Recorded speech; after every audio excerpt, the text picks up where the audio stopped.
got to get your sleep handled. If you're not sleeping a good, 7-8 hours a day, uninterrupted, can get to bed at like whatever, 9, 10 o'clock, 11 o'clock at night, you're going to have a problem losing weight and staying healthy. I mean, it's huge. Well, they study their stats. The $1 billion marketing campaigns about sleep because it's such a big factor. And then right after that, what's the next massive marketing budget? This Ozempic, weight loss, getting the weight down. These are huge why factors.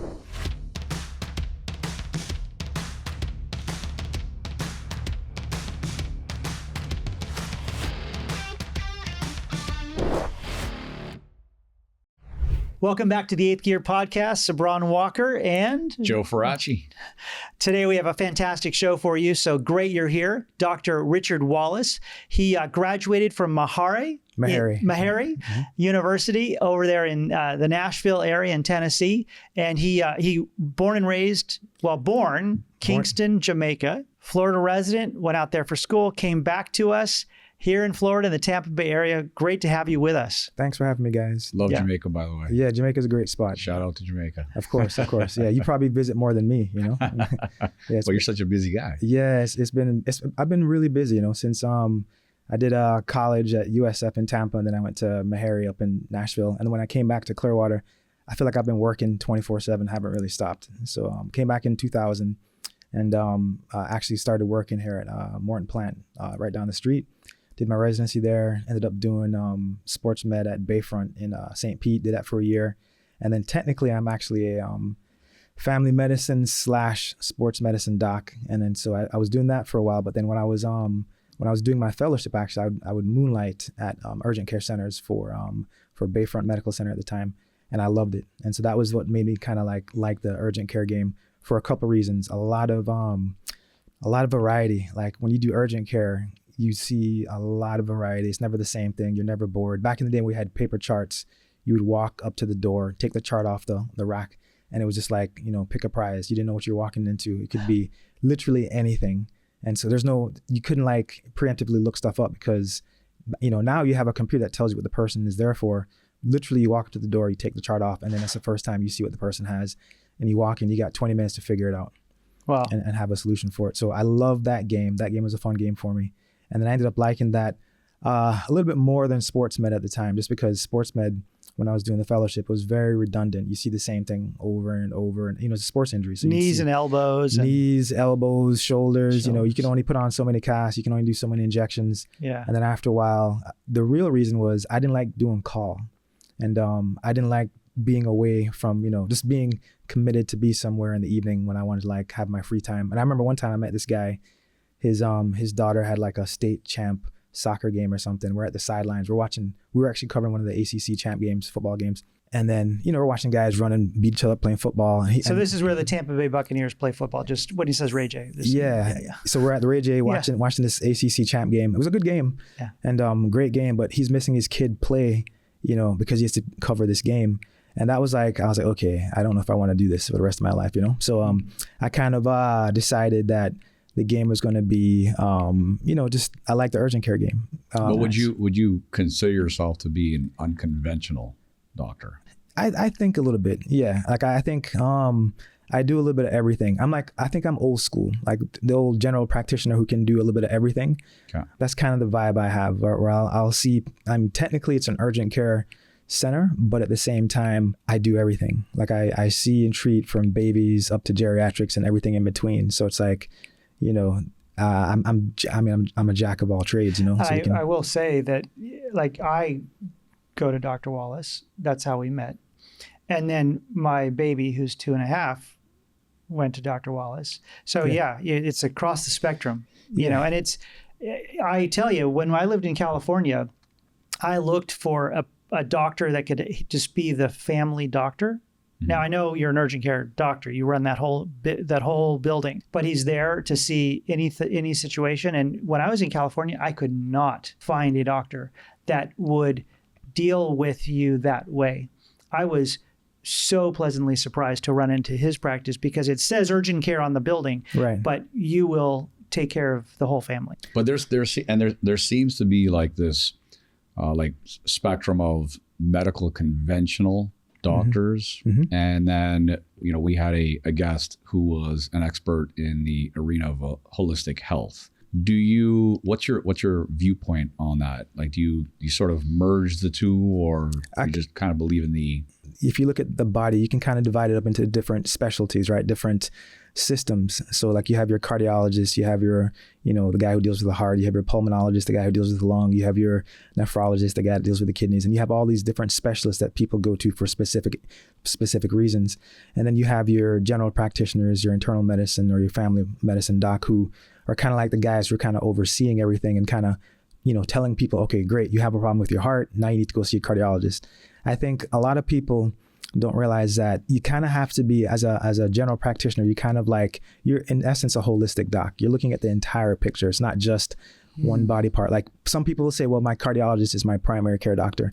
He's not, or she's not, because they have the viewpoint of everything is strictly based on the heart, so they kind of have that viewpoint. Whereas a good, general practitioner or family medicine, internal medicine doc is going to literally look at everything and just try and handle the entire body, almost like a holistic type approach. And there are docs out there who do that. I'm one of those guys. And that's how medicine's supposed to be. You're supposed to actually look at the whole scene, the whole picture, look at the person and find out what's wrong. A lot of times people just kind of dive into, the problem and don't look at the entire scene as to why is this person having this particular. I mean, I could give you so many examples where you just have to pull the strings, ask the questions, and figure out what's actually going on, and then you handle it, and then you go from there. So let me ask you this: how much truth is there to you studied, became a medical doctor, and I've always had this perhaps preconceived notion that doctors don't specialize in the arena of nutrition because they're not taught that in medical school. And that's what we hear from holistic practitioners. Okay, you become a medical doctor and your expertise is that, and it's theory in books, except for you don't specialize in the anatomy of the body when it pertains to like natural remedies and nutrition. How much of that is truth to you? For me, there's you gotta look at the big scene. Like it's true in medical school, you're basically you're quenching your thirst by taking a sip from a fire hydrant. So you're sitting there and just like getting sprayed in the face with a bunch of information, and you have to digest it all, right? And so a part of that is a 2-week section on nutrition. So it's not a huge part of your training. And then the reality is... So 2 weeks of nutrition within the scope of like 4 years of medical school. Yeah. So that just amazes me. So here's the thing though. So the issue is you never stop learning. That's the part that people don't realize about docs. I've been to practices, back in the day where the doctor didn't have a computer. I was like, how do you treat patients? Because there's no way you know everything. You have to be able to look stuff up. So the fact that this guy has a practice and he doesn't have access to the internet, doesn't have access to, resources, he clearly isn't really helping people, because you have to be able to find information quickly and look stuff up. Things change and new information comes out. All the time. So in the medical world, you never stop learning. Like I learn every day. Like today I'm going to learn something. I promise I'm going to learn something. You always learn. There's always, different things, and new techniques, new meds, new discoveries. So you're always looking at stuff. As far as nutrition, I have in my world, I break down the body into different body systems. And so I make it super simple. In fact, I have this conversation with patients all the time when they have questions. I'm like, look, the first thing you have to look at is what's the purpose of a body, right? So you look at what's the actual purpose. It's to move in the universe, to move in the physical, run, jump, touch, do cartwheels, whatever, talk to people, type on your computer or whatever the case may be, right? So it's our tool. This is our machine, right? So it's a carbon oxygen machine. Its job is to move and do stuff, right? So then based on that, you can figure out, okay, that's the purpose. Now, how does it actually work? Well, you have different body systems. And to me, this is how I just there's no book that taught me this. I just kind of learned this over time. I started med school in 96. And so over time, I kind of learned, okay, well, this is the order of importance, right? So to me, primary number one is respiratory, from your nose to your lungs. That's like, because we're a carbon oxygen machine, right? If we flip a switch and we shut off the oxygen on the planet or in this room, what happens? We all die. We all succumb because we're an oxygen driven machine, right? Then anything that affects that is going to obviously affect the performance of the machine, of the body, right? And then the next thing down in the hierarchy to me is the cardiovascular system. Why? Because the pump, the heart, and then you got the blood vessels, then you got the blood. The job of that system is to get the oxygen to all the other cells in the body, right? Obviously, everything has different problems that can happen on those things, but it's obviously very important. The heart's a pretty important tool to keep the body going, right? And then as you kind of work your way down, to me, the next thing is musculoskeletal, which kind of combines with your nervous system. The body's got to move. If the body doesn't move, the body succumbs. There's tons of studies that can show that. If you think of a paraplegic or someone who has lost the function of their body because they have a spinal cord injury, right? So someone who injures their back, breaks their back, and severs their spinal cord. From the level of the lesion or the injury, from that spot down, that person cannot move their body, right? We know that the higher up the lesion is, the less motion the person has in their body, right? And then the less motion a person has in their body, the shorter the lifespan, the higher the mortality, the higher the morbidity, the more medical problems they have. So for instance, so there's definitely a correlation. Huge correlation. So the more a person can move their body, the longer and healthier they tend, or the healthier lifestyle, the healthier life they're going to have. That's why we play tennis. Well, yeah, and I will say that, this whole podcast is about living your best life. Right. Entrepreneurs are watching this, people that want to figure out how to take them from where they are to the best life they possibly can lead. I mean, that's the metaphor for the 8th gear, is we want to shift you into the 8th gear. Somewhere, you're somewhere. You might be in freaking 2nd gear. Right. But we want to get you into 6th, 7th, and 8th. And body health is sort of like number one, because without that, you can't have wealth. Exactly. Right. So I think it's so interesting to get your view on this for everybody watching, so that we could talk about, let's get this thing into its best shape so you can live your best life. I think a good concept you can think with is whatever you're doing, whether it's nutrition, supplements, hormone, a lot of guys are on hormone replacement therapy, different things like that. The bottom line is, does it help you move your body better? And at what cost? So you have to think with the pros and cons, because there's definitely things that can help you move the body better. Like obviously you can take steroids and testosterone and things like that and become stronger, faster, bigger, whatever the case may be.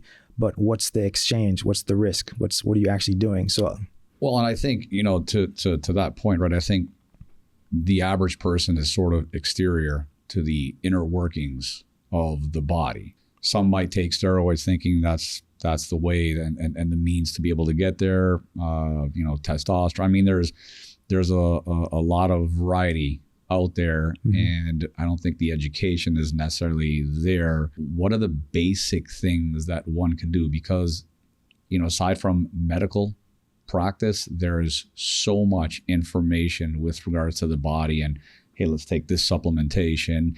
And I don't want to say like trend, but it almost feels like there are trends that come out. Hey, take probiotics. That works for gut health, and now this supplementation is becoming like popular and gaining ground. I mean, how does the average person have a maybe better understanding of the essentials and the simple things to do to just take care of this tool? Probably the best thing to do is find a good doc that kind of you can work with and talk to, is my opinion. A good general practitioner, a good internal medicine, family medicine, whatever, and then see them yearly and then track your stats. So every year you go there, you do your height, weight, blood pressure, all the biometrics, you do the blood work, you check your and a good doc will know what to check based on your history. Obviously, a kid who's 18 or 30 or 20s is going to be different than somebody who's in their 60s, 50s, whatever. He just looked over at me. Exactly. Yeah, I did. I mean, exactly right. So you obviously want to make it where, depending on what the person, this age and sex of the person, they obviously have different risk factors, and it's not one size fits all. So a good doc is going to be able to kind of look at you and think, okay, here's a guy who's in his 40s, or whatever, who's whatever the age is, and think with what risk factors, what kind of medical issues with the guy at this age, this genetic build, what are they going to have? And then what things should I look for? What should I screen for? Obviously, a woman in her 20s is different from a guy in his 50s, right? So it's not a one size fit all kind of thing. You're not going to order the same blood test. You're not going to order the same imaging. You're not going to order the same everything. So I figure once a year you find a doc that you like, and then you just track your stats and then see what comes up. And then get lucky enough to find a doc like you, because I'll be honest, it's not that easy. True. Yeah. So to like both your points, right? Then how do you I'm thinking of me. How do I determine who's a good doc? That's the part that's tough. obviously word of mouth. It's because tons of guys market, and marketing is great because if you have the means to promote yourself and make it look like you're the best thing since sliced bread.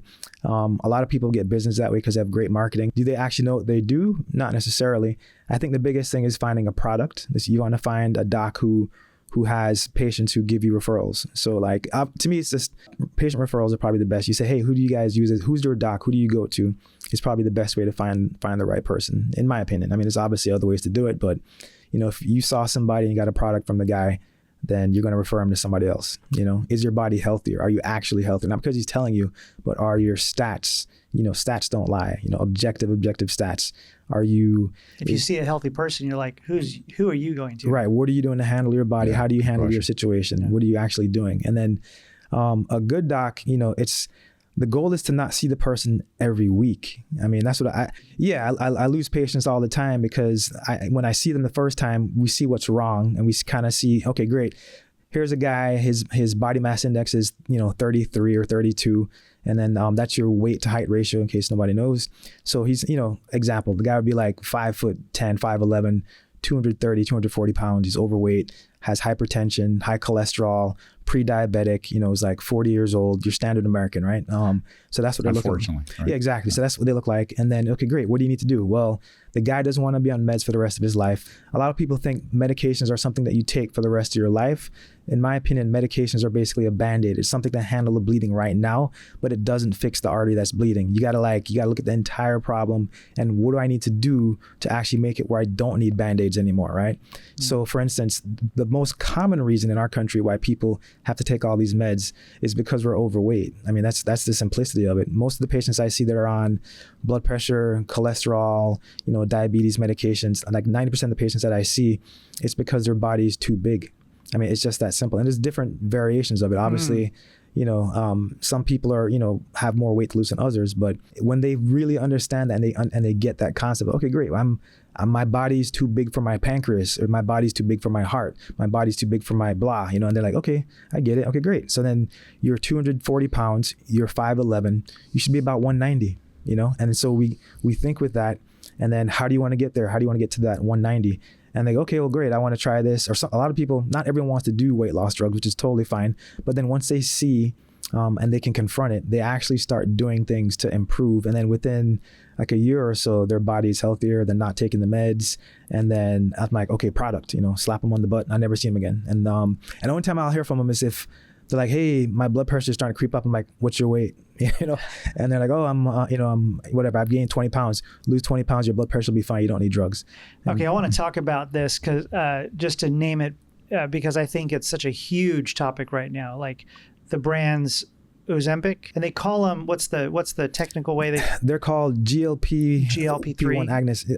GLP-1 agonist. It's glucagon-like peptide antagonist. No, agonist. GLP-1 like agonist. Peptides are taking off. Yeah, they're basically hormones that basically tell the body something. Like hormones are basically the way the body communicates with itself, right? So these GLPs, their job is to tell the body that you're not hungry, that you're full. And so they're just tricking the system. They literally tell the body, hey, you're good. You don't need to eat any more food. And so it works. And because weight loss is just one of two things. You're either taking in less calories or you're burning more calories. That's it. So all these different diets that are out there, Atkins, keto, carnivore, whatever you name it, the guys that lose weight on these different diet fads, ultimately they're just taking in less calories. That's it. So everyone thinks there's this magical formula that they do. No. In a 24-hour span, they're taking in less calories than they normally would, and that's how. So you're not specifically a proponent of one sort of diet. No, not at all. Okay. It's like what you're eating and are you moving? Exactly. Different diets help you, feel more satisfied.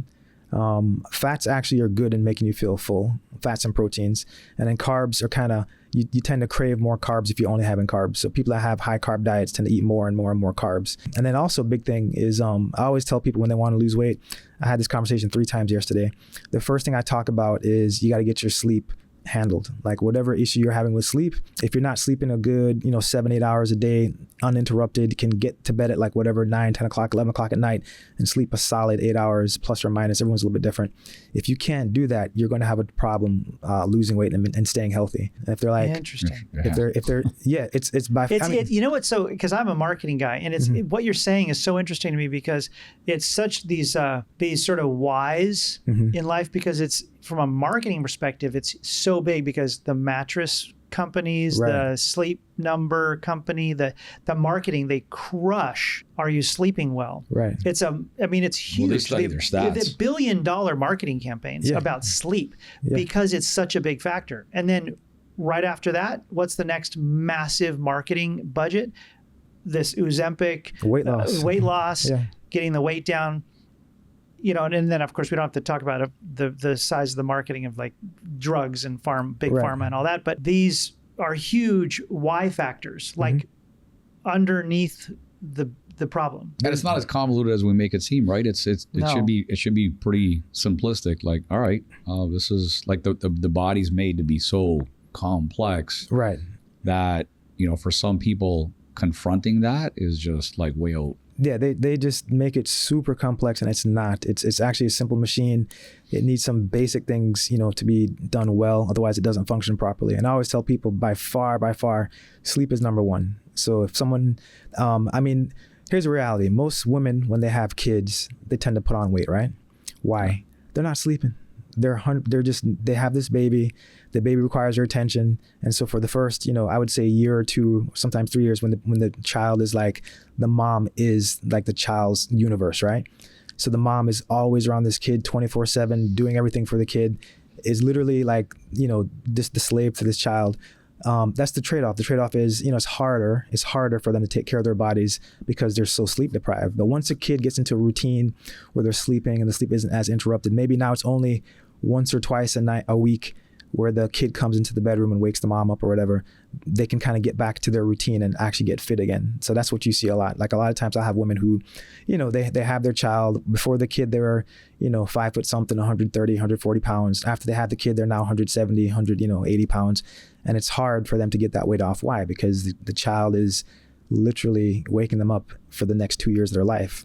So once the kid or the kids are in a routine, in school, or sleeping, doing well, the mom can get back into her fitness and get her body handled.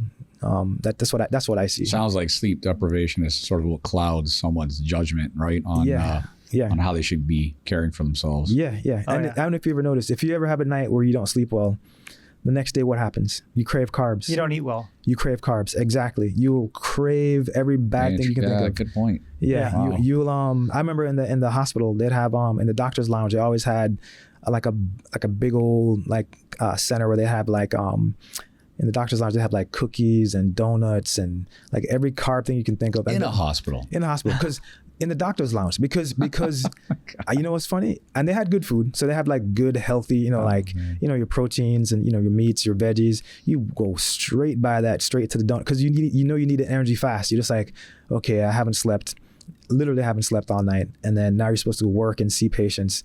You need energy. I'm telling you, man, that donut talks to you. And you're just like, I'm going to have a jelly donut. And you just eat the donut and then you go back out on the floor and do your business.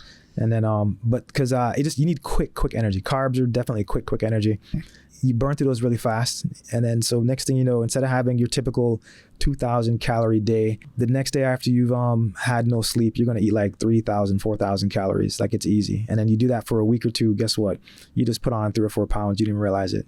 Yeah. And then if you have that lifestyle, guess what? You flash forward like 6 months. You're like, why does the scale say 200? How did I get this high? It's because you're not sleeping. So you got to reorganize your life to where you can structure your day where you get good sleep at night and then get productive during the day. Because for the listeners, because I think there's some questions I'd like to put out there. People that are like, how do you become a doctor? Would you want to become a doctor?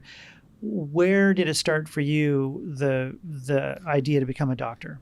Kind of weird. When I was in Jamaica, as a kid, I came up when I was 6. So as far as career and, life, I had no idea what I was just living my life doing, playing with cousins, doing whatever. And then when I came to the US, my mom became a nurse. And so that was the first time I was kind of like somewhat introduced into the medical field. Still didn't really have an interest in it. Or at least I didn't know. And then when I went to undergrad at USF, I originally wanted to be an engineer, and I'll tell you why. I had this thing where anytime I got a toy, I would take it apart. Like that was my game. Anything I ever got as a kid, I would dissect it, take the screws out, just pull it apart, look at it. And I had more fun looking at the parts and figuring out how it worked and putting it back together again and making it work better. Then that's what I did. That's just how I was as a kid, from, little kid all the way up. That was the game I would always play. And then I figured, engineers, that's what engineers do. Let me be an engineer. So then I jumped into the engineering program, and then I realized I do not belong here. So I'm in the engineering program at USF like the first semester. Within the first 3 or 4 days, I was like, these aren't my people. I do not belong in this group. And so that was kind of lost. I was like, okay, what am I going to do? Clearly, this is not my game. And then I ended up, medicine was always kind of in the background. I was like, could I do medicine? Maybe. And then I remember I got sick one time, and I went to the clinic, and I was talking to this doc, and he goes, well, what's your major? What are you doing? Because I told him, I said, hey, I'm an engineering major, but it's like, I kind of like the idea of medicine. It's like, I kind of like how bodies work. Because at the time I've always been an athlete, and I've always been interested in making my body work better, perform better, whatever. And so that was an interest of mine. Like I always always stayed fit and strong, and, did everything like that. And so he's like, you know what? He said, if you're sincere and really want to help people, you'll be endlessly rewarded doing medicine. And I remember that. And I was just like, okay. And so he said that to me. I still remember what he looks like. I forget his name. And then I was like, all right, medicine, let me look into that. So then I started looking at it a little bit more. And then I switched from engineering to pre-med. And then I would do other stuff as well. I became a fitness trainer at USF. I was, running track at USF. And then it got to the point where I think it was in 1994, I finally, I would always get injured. I'd always hurt myself. I tore my Achilles tendon first injury. Broke my leg in 92, went to ER, and they misdiagnosed me. They said I sprained my ankle. So I heard the leg snap. My foot was hanging off the side. I had a fracture dislocation. I had something called sprain. I had a fracture dislocation. It was a Mason Move. Anyway, there's a technical term for the fracture I had. And I heard it, felt it. I was playing soccer. I was 19, broke my leg. And then I go to the ER, and they didn't x-ray high enough. They x-rayed the ankle, didn't go high enough to see the actual broken bone. But I knew it was broken. I was like, it hurts. I heard it. I felt it. Oh, you sprained your ankle, you're fine. So I'm like, okay. I was like, all right, this is in Broward, so I can't bash any hospitals up here. So I go to this hospital, the guy clearly doesn't know what he's doing, sends me out the door. And then I actually came back to USF, and I was running track at the time, and I'm literally trying to practice on a broken leg. And I'm sitting there running, it's killing me. And I'm just like, this isn't right, man. Something's not right. So I trained that year with a broken leg, hurt like hell. Obviously didn't run well. And then the following year in 93, I ruptured my left Achilles tendon playing intramurals at USF, playing flag football. So I snapped my Achilles, hear it snap, feel it snap, see the lump at the back of my leg, go to a different hospital up here. I think at the time it was called UCH, right by USF. Probably attributed to the fact that you were trying to compensate for. Probably, because it was about a year after that injury. Yeah, because so then I ruptured my Achilles, go to the hospital, almost like clockwork. Guy said the same thing. Oh, you sprained your ankle. I'm like, bro, I heard you could hear the snap. Like it's a pretty significant, whenever you break a bone or I broke a couple bones, whenever you break a bone, you hear it, you can perceive it, right? I heard the Achilles snap and saw it snap, felt it snap. The guy around me heard it snap. And then he's like, no, you sprained your ankle, you're good. Here's a posterior leg splint, here's some crutches, follow up with your ortho, blah, blah, blah. I'm just like, so I did what anyone would do. I called my mom. I was like, Mommy, man, I did something to my leg. I think I ruptured my Achilles. I was in Tampa. And she's like, well, come down, drive down to, she goes, I know an ortho, we can check him out and see what he says. So I drive down to Boca. And sure enough, he's like, yep, ruptured Achilles, let's fix it. So we surgerized it, fixed the leg. And then took a year. I didn't do sports for about a year. And then that was October 93. And then in summer 94, I was back to playing soccer again. So it was like all these different random injuries. There's more. I just give you the good ones. Just kind of like, I was like, I kind of like beating the body up and then fixing it. That was the game I was playing. So then I assumed I was going to be an ortho surgeon because between my brother and myself, we've broken so many bones and ripped so many parts and dislocated things and, playing sports and football and blah, blah, blah, riding motorcycles and doing crazy stuff. By 94, I lost my eligibility because I withdrew from a class. I wasn't thinking. I withdrew from a class. It was actually withdrew from organic chemistry. And when I did that, it lowered my credit hours and it made me ineligible for competing the following year. And I was just like, I didn't know that. And he's like, hey, you can't compete unless you take these extra classes. And I'm just like, you know what? I'm done. Let me just go ahead and just focus on getting into med school. Because then I realized that's really what I wanted to do. And so that's when I it kind of lit the fire under my butt to just get it done and just, really, really focus on getting the medical world or getting into med school. And so I started just surveying guys who were in medical school, like, hey, how did you get, how did you get into medical school? What'd you do to get there?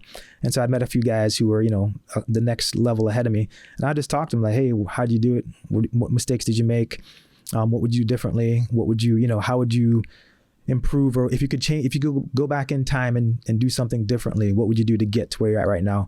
And they'd give me advice. And so I'd, and that's how I decided to, put this stuff in place to get into med school. And so I did. And then the funny thing is I still played sports when I was in med school, still ran track and did stuff and had fun. Still played soccer when I was in med school. I'd come down and play soccer in the summers. With my dad, he'd coach some summer teams and stuff. So still kept active. And then it got, once you start doing like your clinical stuff and you start doing call where you don't get sleep, then it's a whole nother level. Because the sleep, that's when it messed things up. Prior to doing rotations, you could stay pretty fit because you're like an 8 to 5 kind of guy. So you can kind of schedule your day. And the biggest thing was sleep, because I'd make sure I get to bed like 10:30, get up at like 6. You could still get your day done. Once you start doing rotations where you're doing call, you're in the hospital, sleeping at the hospital, really means getting no sleep. When you're not sleeping at the hospital, the next day you have no energy, you can't do anything. And then that's when I would gain weight. Like my normal running weight is about in the 150s when I would run track. And then once I started doing rotations, 170s, 180s within wow. 2-3 months, easy, put on like 20-30 pounds in like 3 months, just because of the sleep factor.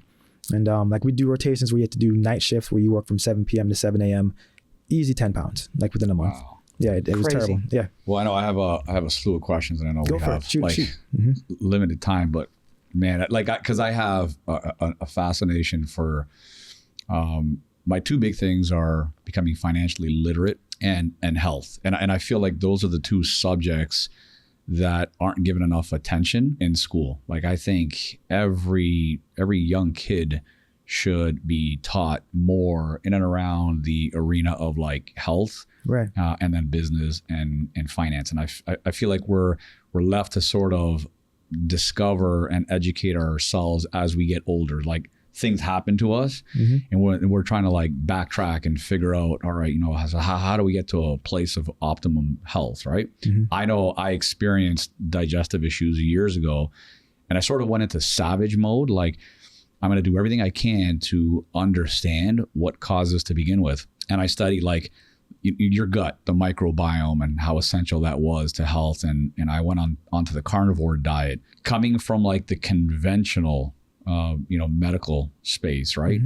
What would you say to those that are listening and are on certain specific diets? I know you sort of like touched on it, but is there like truth to this kind of being your second brain, like your microbiome? And then are there diets that maybe do help in the interim, not necessarily like for the long term, but something that would sort of satisfy the healing mode, and then maybe transition to, I don't know, perhaps more of a balanced sort of approach? I'm going to go back to what I was saying earlier about the body being in a body systems being in a hierarchy, right? So you have your, respiratory to me is number one. You gotta be able to breathe.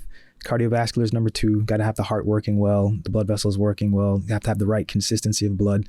I always tell my patients, what's easier to suck through a straw, water or a milkshake? Water, exactly. So when you have this thick blood, whether it's because your cholesterol is high, like all these guys on these keto diets, their cholesterol is off the chart, always. Their triglycerides are off the chart. I can tell blood from a person who's on a ketogenic diet, because when we draw their blood and spin it down in the test tube, normally when you spin down blood in the test tube, like the bottom, 3/4 of the test tube is blood, and then the top, quarters is like fats, right? And you can see it whenever you spin down someone who's on a ketogenic or a carnivore or a very high fat diet. It's like 50-50. When you spin it down, you could butter your bread with the top half of the test tube once you spin it down, which is kind of crazy to me. Wow. And I've been on that carnivore diet for some time, because like for me personally, I felt the difference. Yeah, it's because you're eating food, like real food. Carnivore diet is real food. Okay. So I keep trying to tell people it's real food makes a big difference. When you start eating processed foods, like if you get in your carnivore diet, most of the time you're getting carnivore diet from the perimeter of the store. You're getting the meats, the chicken, fish, beef, pork, whatever it is. You're getting that stuff from the perimeter. Why? Because that's real food. That food goes bad, so it has to be refrigerated. So real food always makes you feel better than processed food. So if you're having food from the aisles, it's in boxes. You look at the ingredients. There's about 30 ingredients that you can't even pronounce the names of what the ingredients are. But if you go and get like a piece of steak, it's like just one word. This is steak. It's like, good point. I mean, literally, if you go up and down the aisles, if you get a cold cut from Oscar Mayer or whatever, there's still 20 or 30 or 40 different ingredients because it's processed. Now, if you get real food, you feel better every time. And so most people that do carnivore diets, what's happening? They're eating real food. That's why they feel better. It's not because they're eliminating, carbs. It's because they're eating real food. And then when you eat real food, you actually feel more satisfied. You don't crave more calories. So the side effect of that is that they actually are eating less calories because you're eating real food. Like if you had a bag of Doritos, you could eat 20 bags of Doritos and still feel hungry. Whereas if you have, it's so true. I could. Where if you have a steak and a half potato, crap after, but like exactly. You could have probably the same. Not even. You could have a few ounces of a steak and a half a potato and like a carrot and feel full. Doritos, you can have at least 2 bags, but to even feel close to feeling the same amount of satisfaction. Why? Because it's just processed, empty calories. It doesn't fill you. It doesn't sustain the body. It doesn't really make it feel good. So it's going to crave more. It's like it's missing something. Whereas real food doesn't have that. Real food always makes you feel satisfied. So it's not the diet. It's not the diet. It's real food. Real food. Real food. Eat real food. So I forgot what I was talking about, but what was your question again? Remind me. So like there's no one specific diet, even though like for me personally, I found that the carnivore diet has like definitely. I don't believe in one specific diet. I always tell people to. It's just more natural versus processed. More. Okay, I was remember my train of thought. So you got to think with what are we trying to do, right? Like what's the whole purpose? The body, as you kind of work down the systems. To me, the GI system is a little bit further down in the hierarchy of stuff. GI system from the mouth to the butt. What's the purpose? Is to take in food, nutrition, so you can get it to the cells, so the cells can use it for energy and building, right? There's macro nutrients and micronutrients. Macronutrients are the things that we need in large quantities. That's why they're called macros. So your carbs, your proteins, your fats, macros. If you eliminate certain parts of those things, your body's going to have deficiencies. You're going to crave certain things. You're not going to feel well. You're not going to be healthy. You're actually going to have body issues if you don't get sufficient macros, right? And the same thing is true if you have too much of macros. If you have too much macronutrients, what happens? Your body converts the excess calories into fat to store for later use. That's the normal process of the body. Food is basically fuel. If you put too much fuel in your fuel tank, you're going to spill it over into your reserve tank. Our reserve tank is fat. After you kind of really understand that, you realize how many calories you need to consume in a day to make yourself function and do well. So you're eating your carbs, your fats, your proteins, and those are your macros. And then your micronutrients are your vitamins, your minerals, things like that. And the reason why they're called micros is because you only need those in trace amounts. Here's the thing I always see people trying to do. People try and handle a problem with macronutrients by taking micronutrients. And I'm just like, that's not how it works. So they think there's these magical vitamins and minerals and supplements that can help them handle a macronutrient problem. Macros are pretty simple. Balance, you need all 3, and quantity. You want to make sure you take enough that's sufficient for the fuel for the day. If you're taking more fuel than you need for the day, you're going to get fatter. If you're taking less fuel than you need from the day, you're going to get smaller. That's just the way it works. It's the simplicity of it. So there is truth to, because I read long ago, let food be thy medicine and medicine be thy food.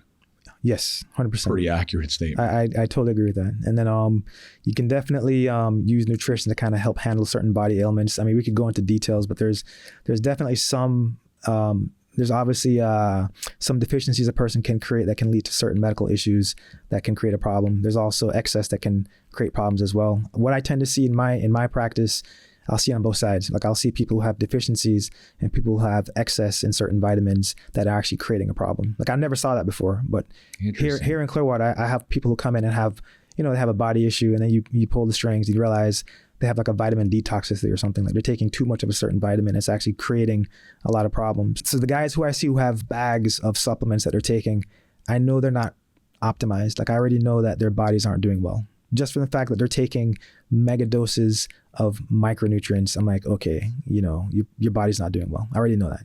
Like I don't even have to check. I already know. That's so it's interesting because obviously we live in a community where this is a very big thing in the country, where a lot of people take extra supplements and vitamins and things. And what happens is you can create toxicities, you can create problems where you have a issue with the body strictly because you're just taking too much of a trace element that you're supposed to only take micrograms of, and you're literally dumping it in your face all day. Think is good for you. Yeah, crazy. Yeah, if some is good, more isn't always better, I think I've screwed that up. Yeah, we all have. Do you recommend any? Is it like breakfast, lunch, and dinner like the American normal, or are you doing fasting in the morning? What do you do? I personally try and do breakfast, lunch, dinner just because of my schedule. And then today I actually had a bigger breakfast because I knew once I get back to the office, I probably won't be able to eat until like 4:00. So I had a bigger breakfast this morning. So you're not a huge proponent of the intermittent fasting thing? I'm not really. It depends what the person's trying to do. It depends on your schedule. Like it really depends on your schedule. If you're a kind of guy where your days are pretty long, you just don't have access to, you can't sit down and have a nice meal or whatever. If you can do one meal a day, fine. If that's your game, you like to do that, that's fine. If you can maintain your weight and stay healthy and your labs are good and your pressure is good and all your biometrics are normal, then fine. That's a good game. Most people need 2 to 3 meals a day is what I find. They need like some kind of, maybe like a late lunch or like a late breakfast, early lunch, like 11 o'clock, and then another dinner again, like at 6. That seems to be the game, like 11 to 12, and then maybe 5 to 6 is the second meal and they're done. So I do 10 o'clock, 2 o'clock, 6 o'clock is what I tend to do. But no like concrete data to sort of back up the idea of intermittent fasting, regenerating cells. You just switch over to more of a ketotic state. Like once you kind of burn through your glucose that you have from your meal, you're gonna, you're basically gonna switch to your liver and use glycogen to make glucose. And then once that's burned up, you're gonna switch to your fat reserves and then start, mobilizing your fats for energy as well. And so if a person can do that and their body functions off that and they feel fine, then that's not a problem. They can just stretch out their meals to as long as they want. As far as it having any specific, health benefits, I think it's just, the person's body size. I feel like if their body mass index is normal, so to speak, and they're exercising, they could do 1 meal or 3 meals or 5 meals a day. It doesn't matter to me. As long as they kind of maintain and keep the body moving, it doesn't really matter. It's not a huge difference. All right. Well, I mean, we can go on and on because I mean, the subject of health, and I'm not even an MD, but like just from the natural standpoint, so many questions, so much to learn. I like your point because I think this is applicable to everything in life, which is you never stop learning. And I love hearing that from an MD. You're still educating and learning on the body. So that's awesome. Yeah. We're going to have to do a part 2. Definitely. We're not done. I'm coming back. All right, awesome. Yeah. All right. Well, just want to say thanks for listening to the 8th Gear podcast. If you enjoyed this episode, click the like button, subscribe, turn on notifications, and stay tuned for more awesome episodes.